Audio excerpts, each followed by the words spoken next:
if you're operating in a digital integrated world and you're sharing data, at some point, a threat actor is going to breach your systems. I mean, imagine if we could build ships that could withstand all the forces of nature in a storm. We wouldn't need lifeboats or other life safety capabilities. And of course, everybody in shipping knows that innately that that's an absurd premise.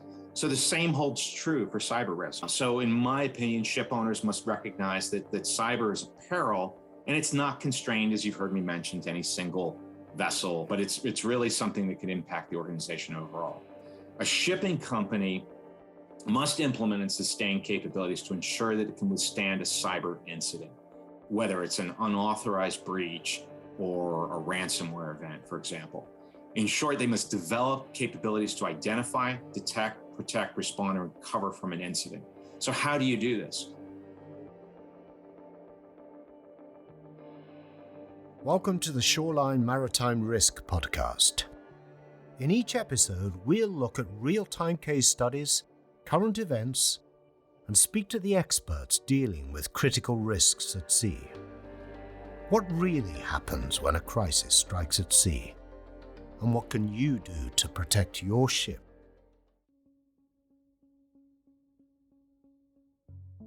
In this edition, we will look at cyber risk management, access to the right help at the right time.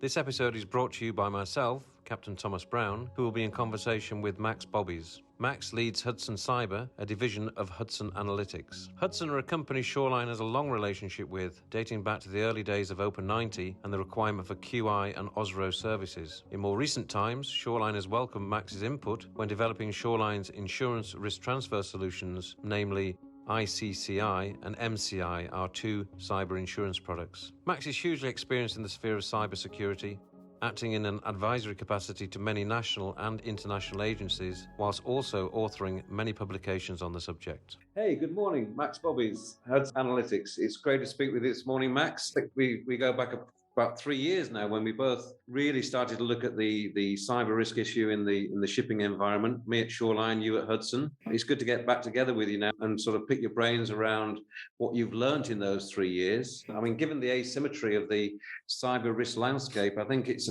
now acknowledged that no one individual company can really manage its way around the issue of cyber risk without help. And we all know help can come in many guises. It can come in the guise of independent analysis of a company's cyber risk, and the management measures required to manage that risk. It can come in terms of training modules, software packages to create barriers to entry, and pre and post incident advice and support. Finally, we can also look at the issue of financial risk transfer via suitable insurance covers. So my first question to you, Max, is where are Hudson at the moment positioned to support a ship owner's cyber defense team? It's good to see you again. It's been a while, and yeah, certainly many things have happened in the industry worldwide in terms of cyber risk management. So thank you for giving me the opportunity to join you here today. So let me first provide a little background context. So when we talk about cyber defense, the first thing that most people conjure is the notion of a technical solution to all things. And certainly while technology plays a role, it is often misunderstood. And when we think about technology, we think about your own desktop experience in your home office, antivirus software, and then perhaps in the office environment, you've got intrusion detection, intrusion protection systems, you've got endpoint monitoring, anomaly detection, encryption, et cetera. And effectively, there's a plethora of technical solutions available on the global market. However, because the subject of cyber risk is so complex, there often exists what I would consider a disconnect between buyers and sellers. Buyers may not always fully understand what exactly to implement. And solution sellers, and when we're talking about solution sellers, we're talking about vendors mainly, are often selling, solutions, right? And then you have this disconnect that inevitably occurs, or there's this life that's sort of this disconnectedness that occurs in conversations between stakeholders within an organization. And what I mean by that is you have, in many cases, managing directors or boards of directors, CEOs who are in their role, and they have, in shipping, of course, it assumes a high risk tolerance. And so they bring to these types of conversations that perspective. And then they're engaging with technical people, not necessarily technical in the sense of, what I would consider perhaps just, the operations of a vessel, but IT people who might be if they're large enough, they might have a chief information security officer, a CISO. And what'll happen is sometimes agendas might get in the way. These IT people or IT managers or CISOs may be talking to their higher ups in a language that the CEOs and the managing directors are just not comfortable with. So inevitably what happens is they'll be deferential to certain recommendations. And many times those recommendations are technical in nature and perhaps less on the organizational side. So let me come back to your question. So to answer it directly, Hudson is positioned to help ship owners in solving that challenge. And what I mean by that is we accomplish this by providing enterprise level cyber risk management advisory, what I would call bespoke training. And when I talk about training, I'm not talking about technical training for information technology managers or CISOs. There are organizations out there that provide that and certifications around that. What I refer to as training is really training around all the other disciplines in a shipping company, everything from crew to officers, office staff, and executives. And those training solutions or those training modules or events that we design and deliver are usually a little different. So if you have a ship owner, for example, a ship owner is often, their family may have owned the business for multiple generations. So we're talking high net worth individuals and high net worth families. And so when we talk about training for them, we're talking about explaining how the asymmetry of cyber risk can translate or migrate from their personal lives into the business and vice versa. And that sort of leads into what we offer in terms of tailored threat intelligence. So we don't often advertise that aggressively, but we do provide cyber threat intelligence support on more of a project basis based on specific requirements with a client. So I want to point out and emphasize here that what we're offering is trusted advisory. And what I mean by that is we work closely with executive teams, including, as I mentioned, the ship owners themselves, to help them understand their organizational cybersecurity capabilities, identify capability gaps, get organized, and then develop and implement sustainable plans and strategies that involve the appropriate blend of resources and the application of those resources being what?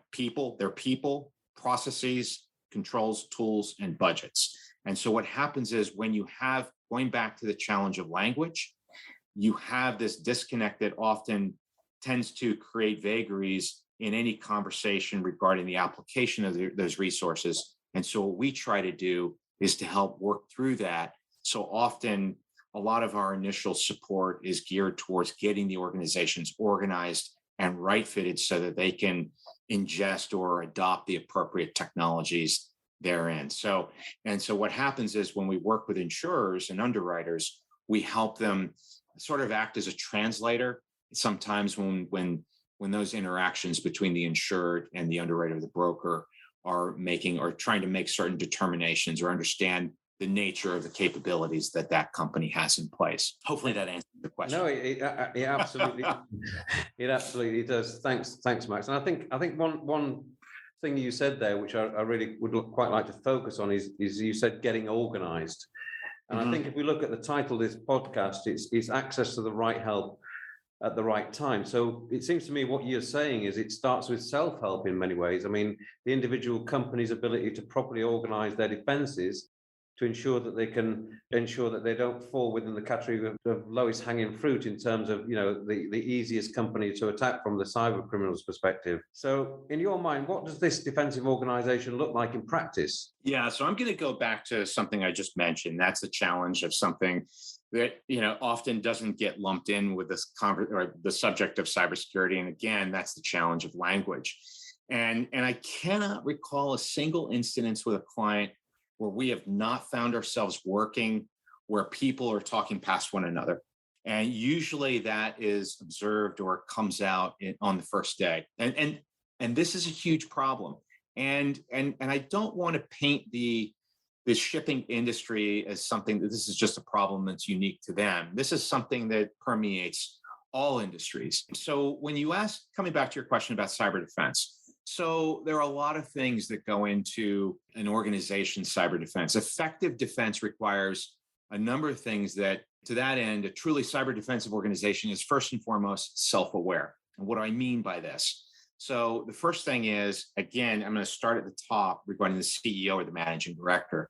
They have to understand that the cyber risk conversation, the cybersecurity conversation is first and foremost a balance sheet discussion. It's not something that is strictly relegated to the responsibilities of the IT manager or the CISO.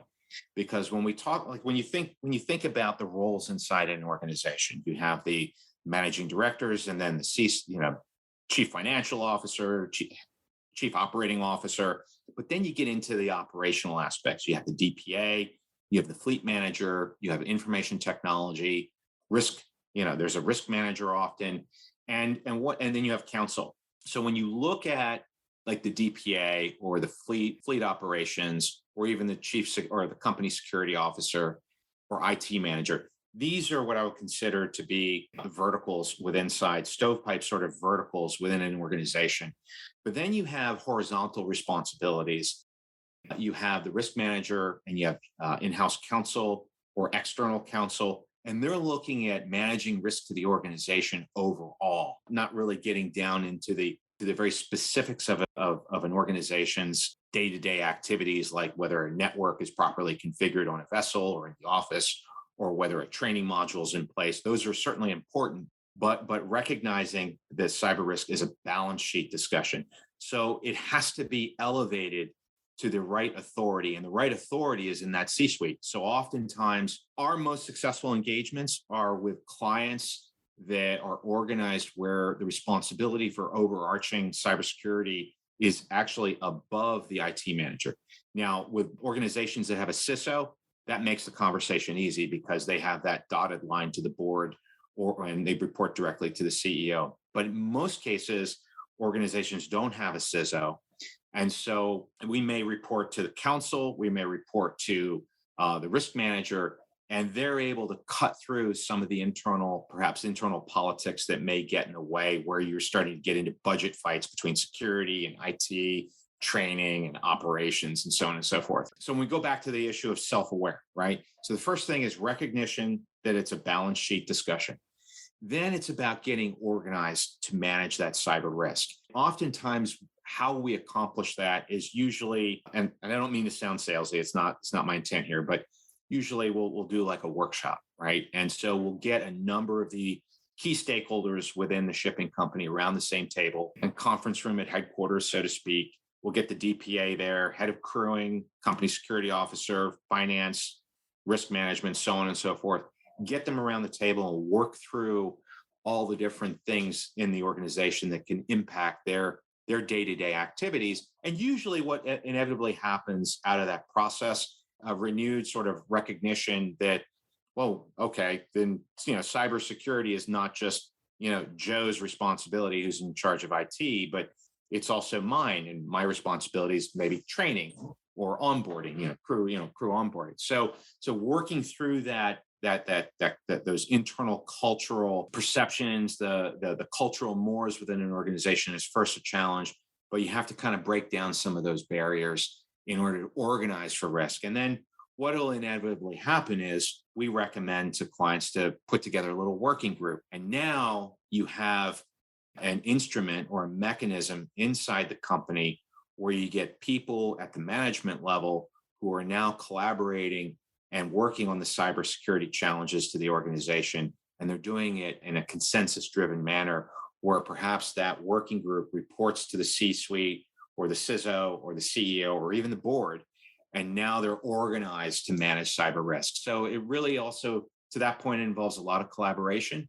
Now, it also, to be effective, you have to have duties, the appropriate duties and responsibilities allocated to certain individuals in the organization. One of the worst things a company can do is not provide adequate or clear guidance on who's responsible for cybersecurity, and providing that individual the right duties and authorities to take action in order to make sure the program or cybersecurity program is actually in place and it's sustained and people are doing their jobs and there's accountability up and down the organization. So duties and authorities are also important. The other thing is understanding what you have, right? A lot of organizations just, sometimes, a lot of these, they grow organically and sometimes they grow through mergers and acquisitions. So understanding what assets, what is your asset base, what systems you have, just getting control of what those systems and assets are and recognizing what the critical systems and assets are is also a good starting point. You're going to hear a theme here that's going to come out in our conversation, and that's of training. I cannot emphasize enough the importance of training your staff, not just your staff in the office, but your crew, making sure that your crew is aware of what cyber risk is and how it can impact their day-to-day activities on board a vessel. Now, oftentimes, a lot of crew don't have access to company email, but they may have access to mobile devices and their own personal email through the guest networks or the crew networks on board the vessels. There's still potential risks there. So they may be interacting with others on board a vessel where they might see something. So one of the things, again, about getting organized, use the controls and the procedures you have in place. You have some things. Let me take a step and wax a little philosophical here. Shipping companies are very good at managing risk, and they've developed very good procedures, controls over time. One of the things that we always recommend is utilizing the near miss reporting mechanism for cyber. It's something that's ingrained in the culture. It's something that can be easily co-opted and adapted to manage the cyber risk, to drive greater cyber risk awareness on board the vessels, and to identify potential areas that can, where corrective actions can be implemented to, again, make sure the organization's resilient and can recover from an incident fairly quickly. So the other thing is recognizing as part of that training that cyber risk doesn't stop at the waterline. It's not something you can constrain to any single vessel. It's not something you can constrain just to the office. Shipping companies are global organizations. The vessels are complex operating systems, and oftentimes networks touch one another or phone home to manufacturers or phone home to mommy. And sometimes they're not even aware. Certain stakeholders are not even aware of that. So you have to take a holistic approach to managing risk within the organization. So getting people trained, your crew and your officers. So you're same with your officers, same with your office staff, understanding that risks that may originate in the office can actually migrate to the vessels and so on and back. So these are key things that have to occur such that when the time comes for an investment in a technology, the organization's properly organized and structured. It has the structures and controls in place so that the technology is right fitted for adaptation and utilization inside the company, and it can be appropriately sustained over time. Hey, that was a fantastic response, Max. And, what I really like about the response is we really haven't touched upon any technical buzzwords yet. So I think what's really reassuring for me here is we're talking about the human factors, really. It's about, about the human factors and management within a company, really understanding what is a sort of ephemeral, intangible risk. And, in many respects, what I really sort of cling to in what you're saying from the seafarer's perspective, being one myself, is the fact that we understand the perils of the sea. We understand, what the rigors are and what's going to impact the safety of our vessel. But actually, we step outside of our comfort zone when we start to think about this ephemeral cyber risk, because we have no concept of what that looks like. We have no real concept of how we manage that risk. And as you're saying, if you then sort of focus in on the near miss reporting, I think that's a really good idea, because that shines a light on where this risk is coming from and what the possible weaknesses are within our defenses. And I think the idea that we speak a common language around this is really important, because generationally, a lot of the grey hair in the C-suite, this area of technology is something that really doesn't hold a great deal of interest. So it's functional for them. They need it to run their businesses, but it's not really what they get up and live for every morning, right? They get up and live for running their shipping company safely and profitably, and safely from an environment perspective. But they're not really focused on the bad actors that are sort of in the ether, who are trying to disrupt that honest sort of ship owning activity. And I think I think what you're saying here is very important from an organizational perspective. It's not delegated to somebody lower down and get it off the table. It's like delegate it to somebody who can corral the right resources and speak the right language, and then communicate that to the C-suite and say, hey guys, these are the issues we need to focus on, and this is the solutions that we need to adopt to ensure we are best protected against these risks. And I think really that comes on to my next question, really is having gone beyond that organizational aspect of what we're looking at, what are the next sort of functional steps to make sure the bad actors don't get into your organization? As you've heard me allude, Tom, that's a question that probably can take up multiple hours or multiple podcasts. I do want, before I come to that question, I do want to just make a point about something. It is interesting in the shipping industry. Executives in the C-suite, when we talk about security risks to the organization, when the ISPS code went into effect, it was it's all tangible, right? We're talking about physical risks. When you have a gangway and you see somebody walking towards the gangway, you can actually see them. There is a perimeter, a physical perimeter around the vessel. Being aware of what's going on in the physical domain is intuitive. We all get it, right? If there's a gate and the gate's open, it's open. It's binary in many respects. The challenge with cyber risk is that it challenges the C-suite executives and ship owners, well, all of us. It challenges our concepts of space, time, and context. So we can't really see it. It's not something that's intuitive to most of us. We can't really see a cyber threat, coming at us directly. We don't know when it happens. We don't know how it happens oftentimes. And when we do realize something's happened, it's usually too late, because it happens at light speed, right? It's happening on the networks and in the realms of ones and zeros. And there's also context, right? Well, how do you explain to a ship owner who might be in his or her 60s, and maybe they've got children, even grandchildren, and most of those individuals are connected to digital mobile devices, laptops, tablets, smartphones, and they're traveling, right? So these individuals are moving around, and if I'm a threat actor, I'm not going to target perhaps the office system. I'm going to target the family. And we actually, just a quick aside before I come back to your question, we were doing some work in Latin America, and this is a number of years ago, and we actually stumbled across some threat information for a key client of ours. And we had an internal debate. Do we show it to them? Do we not show it to them? What do we do? And it just so that a colleague of mine was traveling overseas, and they were going to be in that organization's office, but for another reason.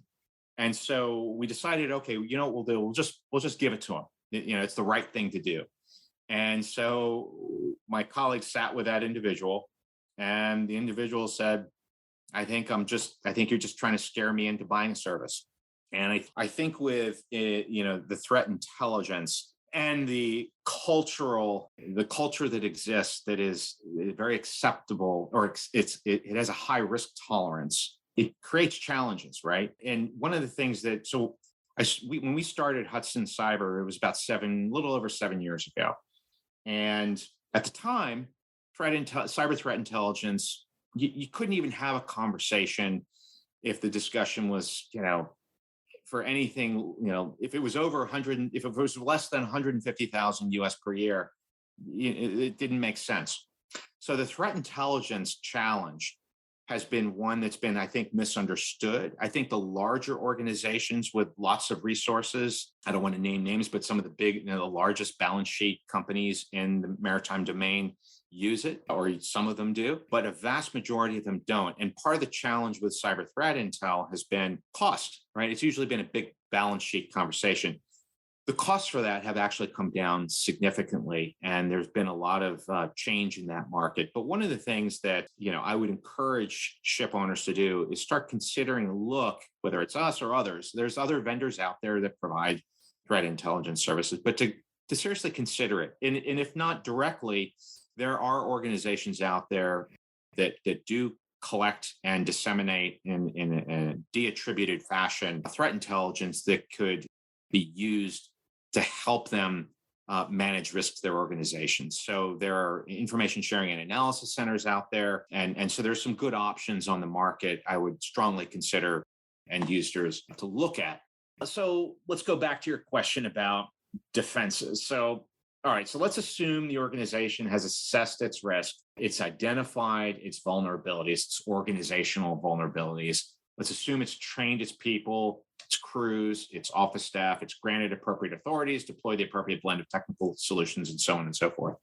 At some point in this process, leadership must understand and accept the prospect that at some point, a cyber threat actor is going to get into their systems and they will breach their defenses. It's imagine I'm going to use the analogy of driving a car. For all of you, all your listeners, everybody who drives a car, we all know that at some point there's a high probability that if you drive it long enough, you get a flat tire, or maybe the engine conks out. Same thing, right? You know, if you're operating in a digital integrated world and you're sharing data, at some point a threat actor is going to breach your systems. I mean, imagine if we could build ships that could withstand all the forces of nature in a storm. We wouldn't need lifeboats or other life safety capabilities. And of course, everybody in shipping knows that innately that that's an absurd premise. So the same holds true for cyber risk. So in my opinion, ship owners must recognize that cyber is a peril, and it's not constrained, as you've heard me mention, to any single vessel, but it's really something that can impact the organization overall. A shipping company must implement and sustain capabilities to ensure that it can withstand a cyber incident, whether it's an unauthorized breach or a ransomware event, for example. In short, they must develop capabilities to identify, detect, protect, respond, and recover from an incident. So how do you do this? First, there's no such thing as a single silver bullet solution that will solve all your problems. And I would say, and I say this to all our clients, is that any vendor promising that their solution will solve all their cybersecurity problems, they should actually be shown the door. So what does that mean? So where do we start? So people have to be repeatedly trained. And I did warn you that that's going to be a theme that's going to come up, throughout the course of today's conversation.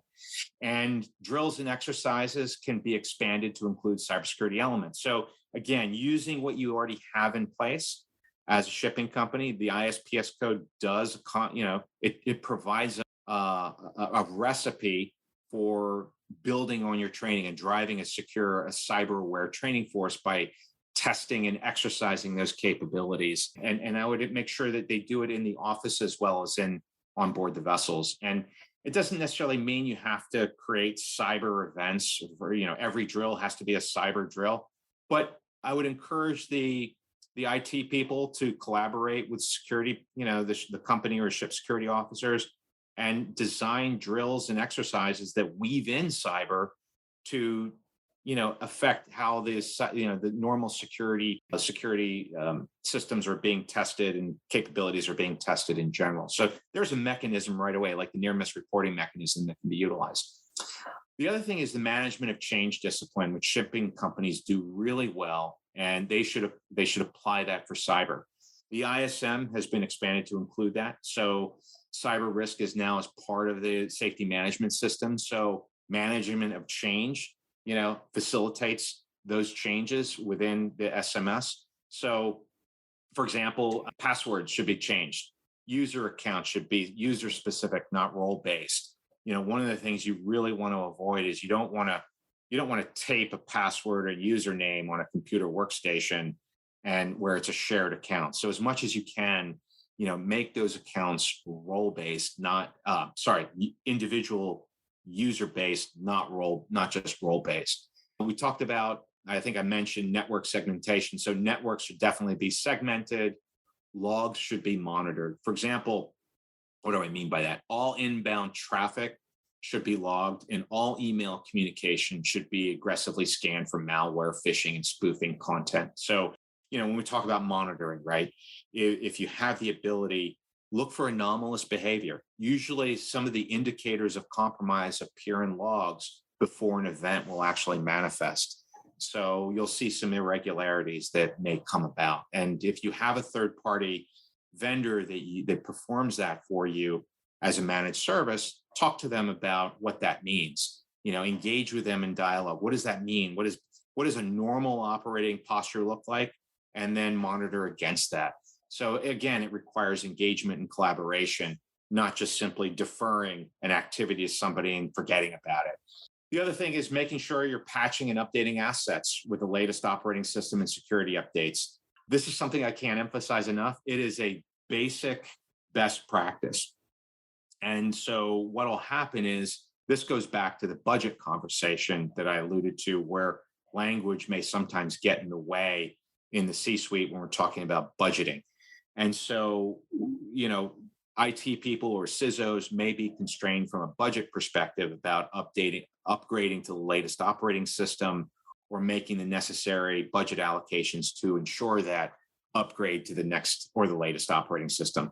That is something you definitely want to budget for, and as much as possible you want to do. We've actually seen, not to go off on too much of a tangent, we've actually seen clients where they're running old versions of Windows operating systems that are no longer supported. I don't even want to mention the numbers of what we've seen. For organizations that have the internal capabilities, or even an external partner, perform vulnerability scanning. There are vulnerability management tools out there that can help technical staff to audit assets and infrastructure and detect common vulnerabilities and exposures, which are commonly referred to as CVEs. So, perform that. In fact, we were just working with a client about 2 weeks ago where they do it. It's a regular weekly discipline for them. Now, many smaller shipping companies may not have that capability in-house. So I would strongly encourage you to look at potential options with vendors in the market. And there are a lot of good vendors in terms of managed security service providers, or MSSPs, that you can engage with at, and right fit to your operating environment. So those are things you can look at. If they have the resources, they can look at SIM applications. So SIM applications can be deployed on their network or in their operating environment. What I mean by SIM is a security information and event management tool. There are different kinds of those SIMs. There's fairly robust, expensive versions, and there's cheaper versions that can be perhaps right fitted to smaller organizations' needs. And these applications can ingest lots of different data sets and look for anomalous behavior based on the right criteria in terms of the configurations. You've heard me mention MSSPs just now. So if there's limited resources available to an organization internally, consider partnering with a security-focused MSSP. Help protect internet-facing services. That's something that can be done. And then finally, this is the biggie, right? This is the one that a lot of companies, that they get so focused on all the things I've talked about. And one of the most important elements of any cybersecurity program is backing up data. Often this is the fastest way to protect against ransomware attacks. And this also drives business continuity and supports incident response and continuity of operations, right? So data should be regularly backed up. Those backup systems should be regularly tested. Those backups should be performed either through a third party, or it should be, if it's internal, it should be definitely somewhere remote and far enough away in a different operating environment from where the organization's systems are. And then finally, again, you'll hear me say it over and over again, train, train, train, train. And, years ago, before I joined Hudson, I was part of a consulting firm, and we did a lot of advisory to private equity. And one of the things that we found from a return on investment discussion is that some of the highest ROI that benefits organizations in the cybersecurity realm is training their people.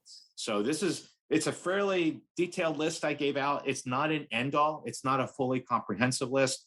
But, when we talk about a defensive organization, these are some of the key things that, we talk about. And you're not going to hear me, one of the things I'm very careful to do is I'm going to avoid any sort of recommendations to vendors or certain brands, because again, we want to maintain, as Hudson, a very unbiased approach to helping our clients, navigate these discussions and understanding which vendors to work with. And so a vendor for one organization may not be the best fit for another. And so it's all about right fitting it to that organization. Anyway, like I said, that is a question, Tom, that we can probably spend the entire podcast on and then some. Yeah. No, absolutely. And I think that was a very full response to the question I posed there, Max. And I think, what's very sobering in a way is the way that you articulate the need for good organization, good communication, shining a spotlight on what the real issues are for an organization. And I think a lot of that's got to do with how we manage the narrative around cyber, because, I do think that, in the last 3 years that both you and I have been focused on assisting ship owners to manage this risk, there has been a sort of skew in the narrative. At first, it was very sort of, focused towards the Star Wars thing, where you're going to have ships colliding and, pumping oil over the side of ships and, holding ship owners around. So that's not the reality. The reality is that it's about making money for these guys, right? It's whether they're absolutely whether they're failed states or they're just criminal organizations, or at the end of the day, they see ship owner organizations as being cash rich and an opportunity with perhaps penetrable defenses that they can get within,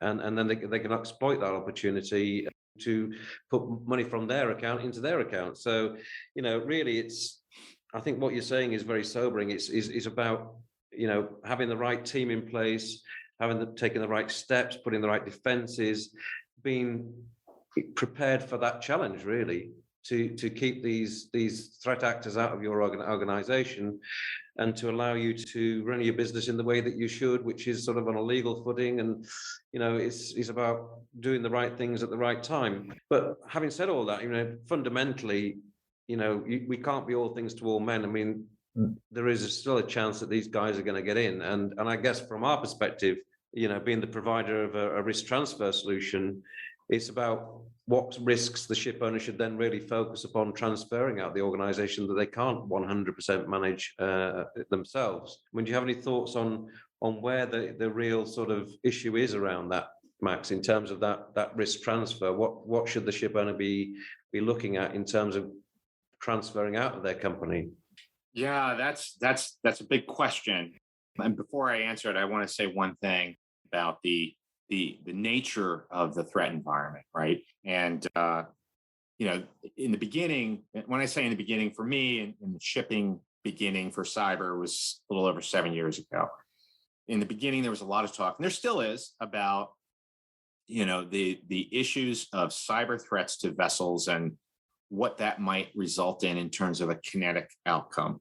Whether it's a collision or something really bad happening. And certainly, are there possibilities therein? Sure. But I'm going to use the analogy of trucking and organized crime. So I'm going to and take a step back in terms of human nature. If I pose this all the time in training sessions. If you had the ability to hack into any organization, do anything, what would you do with that power? And almost in every instance, the response is, I would monetize it. And so think of trucking. So, I live in Washington, D.C., outside of Washington, D.C., and we're part of the NAFTA environment. So you have a lot of trucks that go over the border between Mexico and the United States and Canada. And of course, you have, drug smuggling with the cartels, and it's a big problem, right? So if you're going to, and this is a problem globally, so I'm just using that as an example. So if you have access to systems, if you can manipulate data and gain visibility into data, you're really talking about being able to monetize that access for your own benefit. And this happens all the time with organized crime. And in trucking, so if you have access to trucking data, and trucks are in many respects very similar to ships, right? They move, they're expensive assets, they're increasingly connected, and they're just oozing, it's just a hose of data all day long. Would you run the truck off the road if you had that access? And the answer is no. You wouldn't want to disrupt your means of transportation, because that's your conveyance to realizing a monetary gain. And so we're seeing that a lot in the shipping industry. So But nevertheless, you do get bad events that do occur. And of course, the big one, there are two that jumped to my mind, and one was NotPetya in 2017. And of course, Maersk, everybody knows what happened with Maersk. Maersk is just sort of a metaphor for the industry overall. They weren't the only shipping company or port operator that was disrupted, but the key term there is disruption. In fact, there's just a report out regarding some facilities in the EU that were disrupted in terms of gas facilities, and force majeure was declared by some of the stakeholders. Max, can I just jump in there? Yeah, absolutely. Because I think that's pertinent to the here and now, really, because absolutely, Russia and the Ukraine issue is becoming, coming to the fore in terms of global security, and many wide-reaching geopolitical issues around that. I mean, and NotPetya, as I remember rightly, hopefully remember rightly, I think was born out of a Russian attack on the Ukrainian state that then, yes, that's exactly a lot of commercial companies who had business interests in the Ukraine. I mean, should companies now be concerned about a similar issue? I mean, I do think that Russia has the ability to sort of immobilize Ukraine in a way if they deploy all of their cyber offensives to that nation state. And of course, that can have adverse consequences to those who have commercial ties to the Ukraine. I just want to jump in there because I think it's for the here and now, really. Just not to speak too long about it, but are there any issues that we should be? Is there a spike in risk in that sort of area? Oh, come on, Tom. I'm long-winded. The answer is yes. I mean, absolutely. In terms of, I would certainly, in fact, one of the things that I would definitely encourage ship owners to look at when they look at cyber risk is understand the role of their organization in the global economy, right? If they're just moving, if they have, say, 2 vessels and they're just moving, a bulk commodity on a round trip in a region of the world that is not very risky, that's one thing, but that's usually not the case. And so when you look at what's going on with what's happening in terms of rising tensions in Eastern Europe, you definitely want to look at nation state actors in terms of how their actions could, if they target certain partners or customers that you're supporting, could cascade to impact you. And that kind of, then we can kind of go into the realm of, in terms of, ransomware attacks and some of those more complex ransomware attacks that are actually occurring out there. But yes, so 2 things I would just want to come back to. Number 1, your question directly, business interruption, continuity of operations. Absolutely. When one of the things that we've noticed in the nation state threat environment is that many nation states are not seeking to immediately gain access to disrupt operations. They want to gain access to maintain anonymous persistence. So they want to maintain their presence on your networks, and they may not do anything until something happens. So when you look at like when I read about the disruptions with these, the oil and gas facilities in the EU, nation state attacks out of Russia is the first thing that comes to my mind in terms of ways to disrupt what? The gas markets. Because that helps create leverage from a political perspective. And we get into a whole nother series of discussion points around that. And I'm not even though I live outside of Washington, D.C., I'm not a politician. So I don't want to go down that route. But the other thing is liability. First party liability, third party liability. If same holds true. If you're a bad actor, you have a certain skill set, and you don't work for a nation state, but you work for organized crime or some other organization that's trying to facilitate illicit movement of goods being people, weapons, drugs, human trafficking, weapons, drugs, and so on and so forth, then if something happens, that could potentially provide exposure in terms of liability exposure to the organization. And what all this really means is, if you pull the thread on the business operations and the continuity of operations discussion, it's about it's being able to respond to an incident, quickly recover from that incident, and return to normal operations. though that I think really kind of gets to the heart of where I think you're headed with your questioning.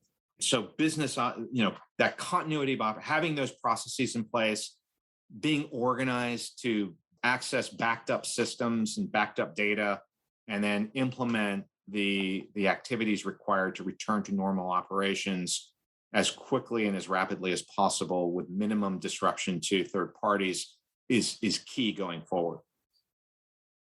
Yeah, I wholeheartedly agree. I think the real issue here is the maintenance of business continuity, as you say, is avoiding business, the expense of business disruption. I think that is the key focus of the decision makers within these ship owner organisations. That is the risk that they need to transfer out of their companies. It's not the wider sort of Star Wars disaster scenarios. Right. And I think really, while I have you here and the fact that you have alluded to the fact that you're in Washington, DC, both of our companies have a track record of working with the US administration from an oil spill perspective. Obviously, we are oil spill guarantors, and you guys have a pedigree in the QI, the incident response, and the qualified individual ashore looking after ship owners' interests when things go wrong at sea and the black stuff gets out of the hull and messes up the coastline. So we both had conversations independently, really, with the US Coast Guard, and this issue of cyber risk seems to be high on their agenda. I know that they've tightened up measures around port state control with respect to cyber risk management, certainly from the perspective of ships bringing cyber risk to the shores of the US. And it seems like a bit of a stretch, but are there any sort of analogies that we know from our day job, as it were, in terms of the oil spill protection that we could adopt in terms of cyber risk protection? Is that a sort of, what are the sort of disaster scenarios that the Coast Guard are role playing, and how are they trying to sort of mitigate the risk to the US, I guess, from ships trading frequently to them that could bring cyber risk to their shores? Is this a topic of conversation within the administration, within the Coast Guard? Do you have any sort of thoughts on that? So I do. Some of them will be probably speculative, and I'll probably not go into. I'll try to temper my speculation. But no, these are excellent questions, Tom, and certainly the Coast Guard is looking at those challenges. But just understand that as a commercial operator, my insights are just slightly limited. So I can't speak, of course, for the Coast Guard, but they are, going back to the theme of organization, getting organized, right? So the Coast Guard has been, when you look at it from the commercial perspective, they've been getting organized for the cyber challenge. I think the SolarWinds hack that the Russians perpetrated last year and gained extraordinary access, not just to US government agencies, but a universe of companies and other government agencies worldwide. That's something that's going to be with us for quite a while, in my opinion. But it's a little bit of a mixed bag. So the first thing I'm going to come back to is part of the challenge in the market is there's not enough cybersecurity experts in the global market. There's something like over 3 million, or somewhere in that range. There's several million vacancies in the global market for cybersecurity experts. So you have this challenge in terms of supply and demand. There's this demand on the Coast Guard side for certain cybersecurity experts that they're looking to hire in terms of liaisons in the ports. But there's a limit in terms of how many people are out there they're able to draw on, because you have the financial services sector, the defense industrial base. These are industries that tend to suck up the best and the brightest, and they pay a lot of money for these types of roles. They are certainly looking at disasters, and I'm going to put quotes around that. So, for example, one of the sister agencies to Coast Guard is the Transportation Security Administration. And the Colonial Pipeline hack from last year, which resulted in major disruptions on the East Coast regarding oil and gasoline supplies. They're looking at regulations. Coast Guard just just implemented in October of last year cyber annex requirements for regulated facilities in the United States. So when you look at some of these data points, right, you're looking at cyber cyber risks that have to be addressed in facility security plans as cyber annex for facilities. That's a data point. And when you look at the hiring of liaison officers in the ports, they're going through that right now. That's a data point. They're also training their shipboard inspectors to look for cyber risks, bad hygiene on board vessels during inspections. And those inspectors are empowered to issue discrepancies based on inconsistent behavior when something is not performed as called out in their safety management system. So they're already looking at that. Right now, the Coast Guard is looking at cybersecurity through the eyes of, could it trigger a transportation security incident, a TSI, right? Could it result in if X cyber event occurs, how would it impact a vessel while it's at anchorage, or while it's perhaps, navigating a ship channel, or while even at berth? Could an event result in a collision or grounding? Would that result in an oil spill, for example? Could successful attacks on data integrity, think a terminal operating system in ports, which would result on the port side, could that result in improper cargo loading and stowage, which could affect seaworthiness on board a vessel prior to its departure? Certainly, these are possibilities that play out. Data integrity, again, is a big one. They are already seeing incidents where a vessel comes in, berths, connects through Wi-Fi, and there are compromises on the shoreside facilities through Wi-Fi connectivity, email, and spear phishing.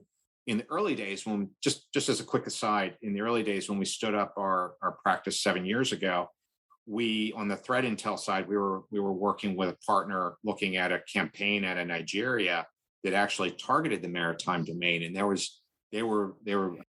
they got in through keylogging malware as attachments to spear phishing to ships masters and so on and so forth. That campaign spread out over the years, and it went on and on and on. And it ultimately impacted probably 50% of the IMO nations.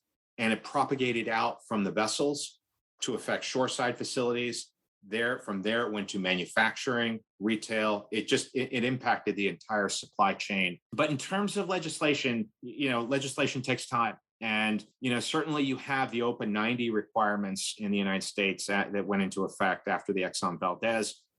There's been talk about looking at Open 90 as a framework for addressing the cyber risk.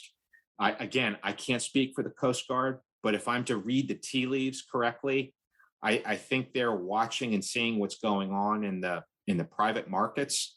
It's sort of a chicken and the egg. Can the industry do this, or are we going to come, if we do something legislatively, is that going to come down too hard? And then there's the whole question about expenditures, because it is, compliance with the MTSA, which is the ISPS code in the US, and the Open 90 is expensive.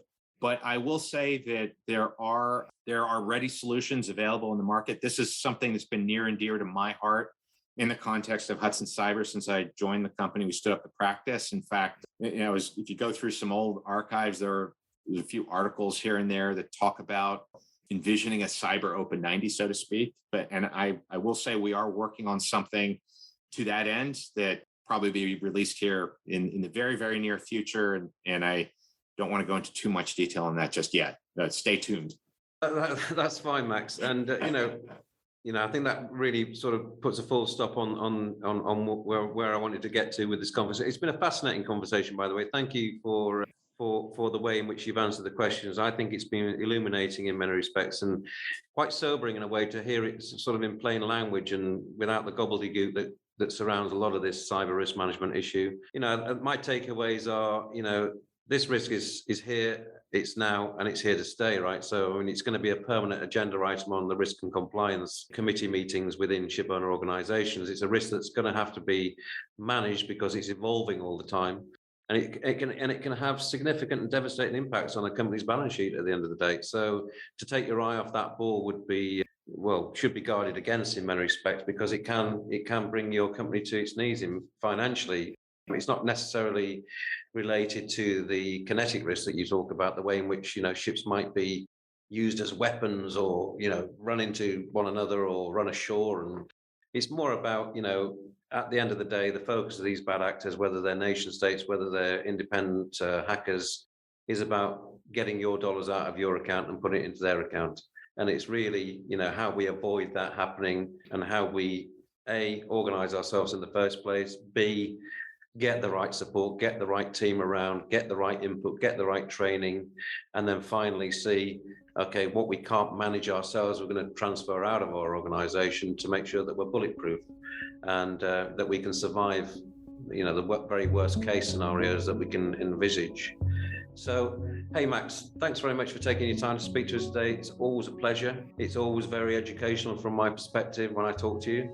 And, on behalf of Shoreline and everybody here, keep up the good work you're doing. And, we'll hope to see you again soon. Tom, thank you very much. Again, always a pleasure to support you and the team at Shoreline. And I look forward to our next conversation, hopefully sooner rather than later. We'd like to thank the show's sponsor, Maritime Insurance Solutions Limited. The world and life at sea is changing on a daily basis. Shipping companies and owners are facing evolving threats from political risk to increased maritime cyber risk. Shoreline has the maritime insurance answers you need to make sure your company is covered when crisis strikes. Shoreline are providers of specialist maritime cybercrime and crisis response insurance policies. To learn more about these specialist covers, visit www.shoreline.bm today.